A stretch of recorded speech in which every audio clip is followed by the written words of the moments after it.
મારા પ્રયોગનો હેતુ છે પાણીમાં હવા ઓગળેલી છે તે. તો સૌપ્રથમ આપણે એક બીકરમાં થોડું પાણી લઈશું અને તે બીકર આપણે બર્નર પર મૂકીશું અને પાણી બીકરમાં ધીમા તાપે ગરમ થશે. તેમાં પાણીમાં થોડા પરપોટા દેખાશે એટલે તે પરપોટા સ્વરૂપે પાણીમાં હવા રહેલી છે. બનાવવું તો સૌપ્રથમ આપણે એક બીકર લઈશું અને તેમાં અડધા ભાગ જેટલું આપણે પાણી ઉમેરીશું. હવે તેમાં આપણે 1 ચમચી જેટલું મીઠું ઉમેરીશું અને આપણે હલાવીશું.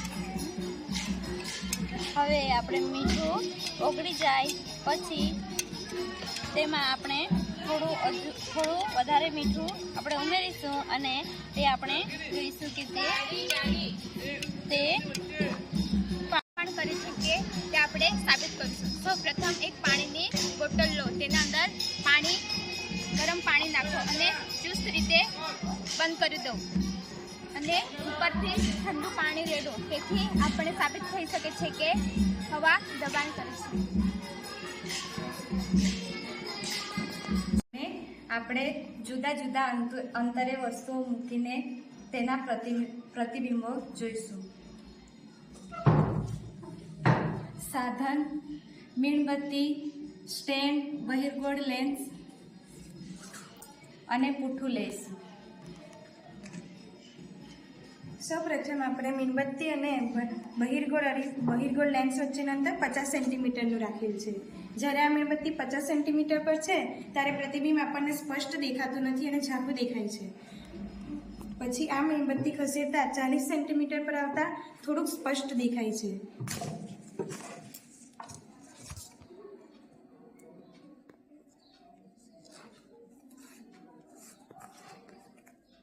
હવે 35 સેન્ટીમીટરે આવતા મીણબત્તીનું પ્રતિબિંબ આપણને દેખાય છે, જે ઉલટું રચાય છે.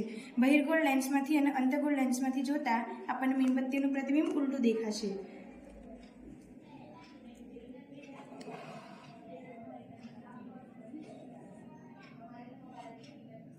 ત્રીસ સેન્ટીમીટર પહોંચતા સ્પષ્ટ દેખાતું નથી, પણ જ્યારે પડદો પાછળ લઈ જવાય છે ત્યારે સ્પષ્ટ દેખાય છે અને ઉલટું દેખાય છે. 20 સેન્ટીમીટર જતાં પ્રતિબિંબ મોટું થઈ જાય છે, પરંતુ સ્પષ્ટ દેખાતું નથી.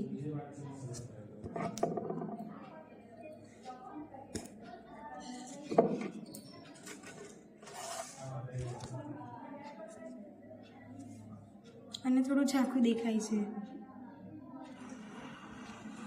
10 સેન્ટીમીટર પર લઈ જતા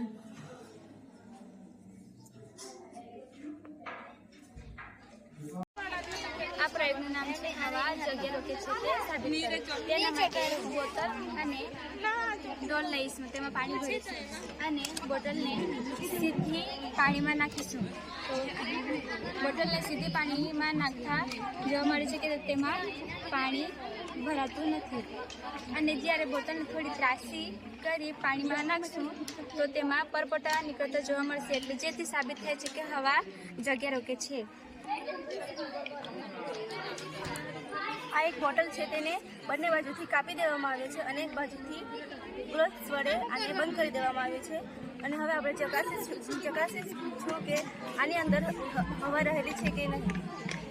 હવે આ બોટલને પાણીની અંદર નાખશું ત્યારે આ ઉપરના હાથમાં હવા ભરાય છે, તેથી સાબિત થાય છે કે હવા જગ્યા રોકે છે.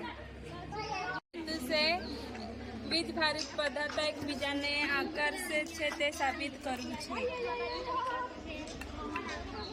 સૌપ્રથમ આપણે ફૂલાવેલા 2 ફુગ્ગા લેવાના છે અને બંનેને દોરી વડે બાંધવાનું છે. ત્યારબાદ આપણે એક ફુગ્ગાને બે સમતલ અરીસાથી પ્રતિબિંબ રચાતા જોવા મળી રહ્યા છે. જુઓ અહીં સમતલ અરીસો છે, તેના દ્વારા એક પ્રતિબિંબ જોવા મળી રહ્યો છે. હવે બાળકો કાટકોણ દ્વારા આપણે પ્રતિબિંબ રચાતા જોઈશું. જો બાળકો હવે કાટકોણ દ્વારા અરીસામાં બે પ્રતિબિંબ જોવા મળી રહ્યા છીએ. હવે જો કેટલા પ્રતિબિંબ જોવા મળી રહ્યા છે. જો આપણે જેમ જેમ અરીસાને નાનું કરીએ છીએ ત્યારે પ્રતિબિંબ વધતા જાય છે. જુઓ હવે વધારે પ્રતિબિંબ આપણને જોવા મળી રહ્યા છીએ. જેમ જેમ આપણે સમતલ અરીસાને માં ઉષ્માનું પ્રસરણ ઉષ્માનયનની રીતે થાય છે. તે એક ગોળાકાર તળિયાવાળો કાચનો ચંબુ, તેમાં 2/3 ભાગ સુધી પાણી ભરો. ચંબુના ત્રિપાઈ અને તારની જાળી પર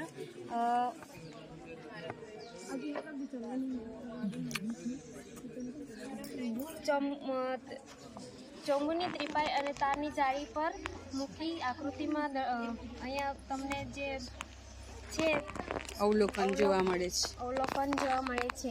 ચંબુનું પાણી સ્થિર થાય ત્યાં સુધી રાહ જોવાની અને સ્ટ્રોની મદદથી પોટેશિયમ પર મેગ્નેટના કણો એમાં ઉમેરતા પછી મીણબત્તીથી એને ગરમ કરવામાં આવતા પોટેશિયમ પર મેગ્નેટના કણોનું ઉષ્માનું પ્રસરણ થાય છે તે જોવા મળે છે. પાતળું પડ લઈને વોચ ગ્લાસમાં મૂકવાનું, વોચ ગ્લાસમાં મૂકીને અભિરંજિત કરવાનું, અભિરંજિત કરીને પછી માઇક્રોસ્કોપમાં ગોઠવવાનું, પછી એને આપણે જોવાનું. શું દેખાયું રૂપાલીબેન? ડુંગળીનો કોસ દેખાય છે? હા. અચ્છા, દીપમાલા જોઈએ.